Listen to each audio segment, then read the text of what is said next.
Одоо харин өөр арга байдгийг би мэднэ. Есүс Христтэй нэгдсэн хүнийг л ертөнцийн эзэн гэмтээд тооцохгүй. Тухайлбал намайг Есүс Христтэй нэгдэхэд хүнд жинхэнэ амьдралыг өгөгч ариун сүнс гэмт байдлаас минь чөлөөснөр барахгүй, ертөнцийн эзний шийтгэлээс аварлаа. Бид төрөлхийн гэмт чанартай учраас ертөнцийн эзний тогтоосон хуулийг дагаж чадахгүй. Иймээс тэр хууль бидний гэмт байдлыг өөрчилж чадахгүй. Зөвхөн ертөнцийн эзэн өөрөө өөрчилж чадах байлаа. Үүний тулд ертөнцийн эзэн хүү Есүс Христтэй энэ дэлхийд ирүүлв. Есүс ямар ч гэмгүй ариун хэрнээ гэмт хүмүүсийн адил бие махбодтой болж амьдран улмаар хүнийг үргэлж дарангуйлагч гэмт байдлыг ялж чадав. Өөрсдийн муу хүслийг биш, ариун сүнсний хүслийг дагаж өөрийнх нь тогтоосон ариун шударга хуулийг биелүүлэх чадвар бидэнд өгөхийн тулд ертөнцийн эзэн энэ арга хэмжээг авчээ. Өөрийн төрлөх муу хүслийг дагагч хүмүүс зөвхөн гэм хийхийг уртл болгоно. Харин ариун сүнсний хүслийг дагагч хүмүүс зөвхөн түүний дуртай юмыг хийхийг уртл болгодог. Муу хүслийн дагагч тэр хүмүүс шийтгүүлж монхийн зовлонд орох нь үнэ. Харин ариун сүнсний хүслийг дагах хүсэлтэй хүн бүр ёр бусын монхийн амьдралтай болж ертөнцийн эзнийг ойлгож сэтгэл амар жаргалтай амьдралыг олно. Яагад гэвэл төрөлхийн гэмт зан чанараар дагсан хүн ертөнцийн эзнийг эсэргүүцэж байна.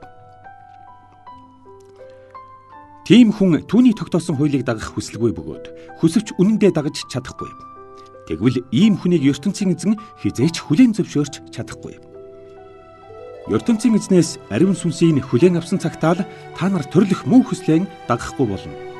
Харин түүнийг аваагүй цагтаа хүн Есүс Христтэй нэгдэж чадахгүй. Есүс Христтэй нэгдэхдээ та нар түүгээр бүх гэмээр цагаатгуулж, гэмт бие махбод чинь нэгэн цагт үхвч, сүнс чинь ёр бусын монхийн амьдралд орно. Алагдсан Есүс Христийг ертөнцийн эзэн ариун сүнснийхээ хүчээр амь оруулжээ. Тэр сүнсэл та нартай нэгдсэн цагт Есүс Христийг дахин амьлуулсан ертөнцийн эзэн та нарыг бас дахин амьлуулан шинчилж чадна. Хайрт нөхдөө, тийм учраас бид муу хүслээ хэрхэвч дагаж болохгүй. Муу хүслийн дагвал та нар хизээд ертөнцийн эзнээс шийтгэл авч монхийн зовлонд орох болно.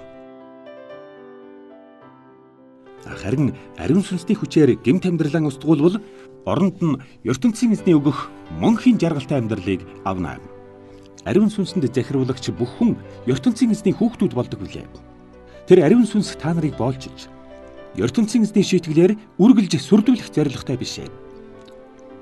Харин ертөнцийн эзний хүүхдүүд болсныг чинь ойлгуулж өгнө.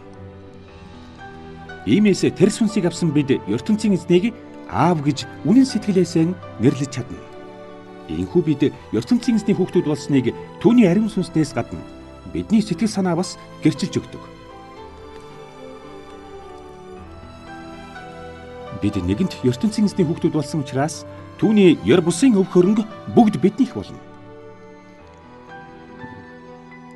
Есүс Христ хүмүүст хавчигдан алагдсан учраас бид түүний монхийн жавхлант амьдралыг эдлэхийн тулд бас түүний адил хүн төрлөختөнд хавчигдах нь зайлшгүй.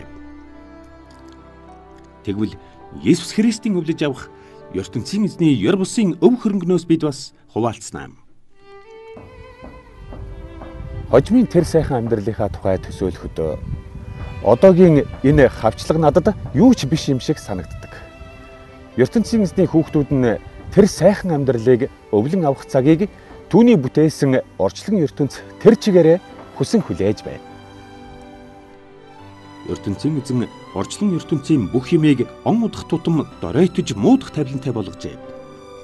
Гэвч бүтээсэн бүхнээ үргэлжийн доройтлоос салгаж хожим өөрийн хүүхдүүдийн хамт жавхлантай сайхан туйлын чөлөөтэй оршин тогтох байдалд оруулахаар аль хэдийн шийдсэн ажээ. Иймээс ч ертөнцийн эзний бүтээсэн бүх орчлон ертөнц тэр цаг мөчийг төрхөөр ёолон буй их хүн шиг тэсгэлгүй хүлээж байна. Зөвхөн орчлонгийн юмс ингэж хүлээгээгүй.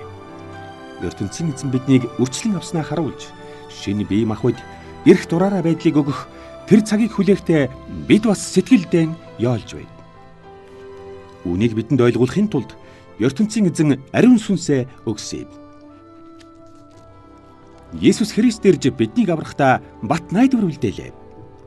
ертөнцийн эзэн биднийг тэр дорн аварсан бол найдаж хүлээх юм бидэнд байхгүй байсан. Гэтэл тийм биш байсан учраас л ирээдүйд найдах төвчөрт бид суралцах ёстой байлаа. Бидэнд ойлгомжгүй юм гарвал ертөнцийн эзний ариун сүнс тусалдаг. Үүнд ертөнцийн эзнээс юу гуйх тухай, түүнтэй хэрхэн ярих тухай бид өөрсдөө үнэхээр мэдэхгүй. Харин ариун сүнс ирж биднийг төлөөлөн ертөнцийн эзэнтэй ярьж хэлж чадахгүй гуниг зовлон хүсэл бодлыг маань ойлгуулж өгдөг.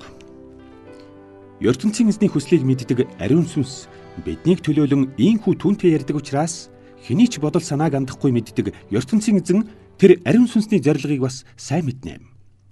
ертөнцийн эзний урилгыг хүлээн авсан хүмүүс өөрт нь үнэхээр хайртай болдог.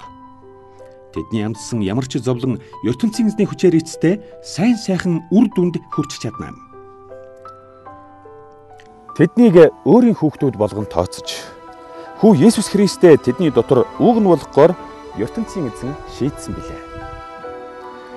Иймээс ч тэднийг өөрийнхөө Есүс Христтэй адил болгох гэдэг нь зөвийн хэрэг. Сонгож авсан хүмүүсээ ертөнцийн эзэн Есүс Христэд итгүүлж гэмг үед тооцсон улмаар жавхлантай сайхан амьдралд хожим оруулах нь гарцаагүй юм. Энэ сэдвээр олон чухал асуудал яригдана. Тухайлбал ертөнцийн эзэнтэй нэгдмэл болсон биднийг хэн ч дийлж чадахгүй. Бидний гмийн ялыг ганц хүү Есүс Христтэй тохиохоос ертөнцийн эзэн буцаагүй бол өөр юу ч бидэнд өгөхөөс буцахгүй нь лавтай. Сонгож авсан хүнээ ертөнцийн эзэн нэгэнт гэмгүйд тооцсон бол өөр хэн ч буруутгаж чадахгүй. Есүс Христийг алагдсны дараа ертөнцийн эзэн дахин амьлуулж баруун гарынхаа хүндэт суудалд авчран суулгажээ. Бидний төлөө Есүс Христ ертөнцийн эзнээс бүхнийг гуйж өмгөөлөн хамгаалж байдаг учраас өөр хэн ч биднийг шийтгэж чадахгүй. Есүс Христ өөрөө хүртэл биднийг шийтгэлээс чөлөөснөө хэлсэн билээ. Өөр хэн ч биднийг түүний хайраас салгаж чадахгүй. Бид таны төлөө үргэлж амь өрсөн явдаг. Хүмүүс биднийг нядлах хонь мэт үздэг гэсэн үг ертөнцийн эзний сургаалд бий. Иймээс ч бид үргэлжийн бэрхшээл, зовлон, хавчлаг, өлөн хоосон, өмсөх хувцсгүй байдал, тэрж байтугай үхлийн аюулыг эдлэж байна. Гэвч үнээс болж бид Есүс Христийн хайраас салахгүй. Түүний тэр их хайр, тэр их бат холбоо бидэнд ямар ч хэцүү байдлыг давах чадвар өгдөг. Хорвоогийн үхэл амьдрал, ил далдын эрх чадал, засаг төр, одоо ба ирээдүй, уулнаас өндөр, уснаас ямар ч хүч, орчлон ертөнцид ямар ч юм биднийг их эзэн Есүс Христийн маань өгсөн ертөнцийн эзний хайраас салгаж чадахгүй. Үүнийг би бат мэднэ.